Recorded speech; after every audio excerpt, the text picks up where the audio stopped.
So this is a remote condensing unit for a Manitowoc ice machine. We're here doing preventative maintenance because it's beautiful spring, not even spring, right? Pre-spring, but it's a beautiful 65-degree day. Do me a favor, step to that, where you go. Look at those smudges on the housing. So this was on here like that, and these wires went behind it. So from the factory, these wires are set basically to rub out. So when we reattach it this way, we're gonna put the wires leaving out the front of the capacitor instead of the back.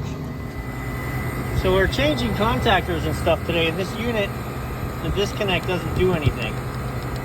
But if you take the screws off and look, that's why that little pivot part broke. So it's just a switch. They just do that to keep it more watertight, better exterior. So we'll put that back on when we're done, but ultimately we'll replace it. Now we can get in there to our contact. So everything's testing a little short. So some of them more than a little. You got 30 testing at like 22. So just replace them. This is real prevention. All right, new contactor, new capacitors. Look at this, buddy. I don't know if you can see in there. And it's just gone. It's all melted.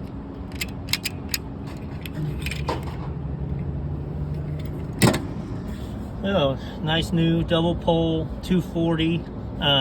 Well, I mean, it's a 3-pole, but I have to use this 3-pole because I needed a 50 amp. So actually, I think this is a 40 amp. Yeah, I needed a 40 amp, and I didn't have it in a 2-pole. All my 2 poles were 30, so. And I was replacing it with a 40, so I didn't want to go backwards, even though I'm pretty sure the breaker downstairs is only a 30. I'd love to tell you, but I can't, because they put this junction box here. All right, there you go. She worked. Okay, so this unit also tested bad, so we're changing these capacitors, but boo, look. Slid it off and it broke. So, like, is it catastrophic? No, but I can't crimp it back down tight enough to make me happy with that. Let me go get a new end, put a new terminal end on it. So this is a dual 10 that they put in carriers for multiple fans. So testing for microfarads. So across one side, we're good, 9.8. Across the other side, we're all over the place. Got a nice good connection here. I got a clean connection. Keeps coming in at like 4. Yeah, I don't like it. So that's why we're changing this one as well. Here you go. This contactor was for first stage compressor.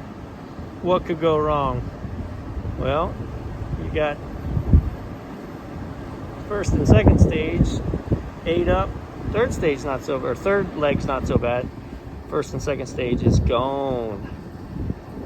That thing starts single phasing, you lose a compressor over this stupid little thing. Remote condenser for an ice machine, remote condensers for cake freezers, dining room AC, back of house AC, remote condenser for the kitchen, dual pack unit for walk-in freezer, walk-in cooler.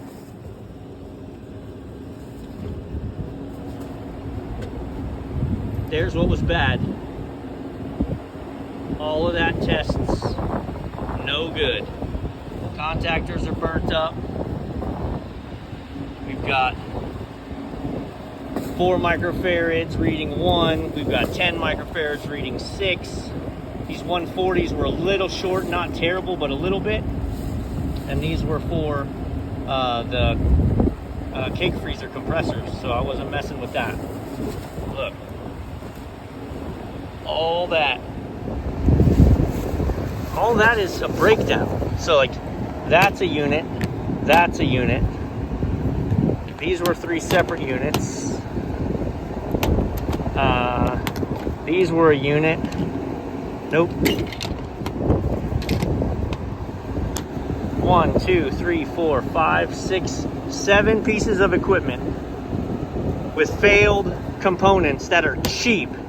All this stuff is cheap.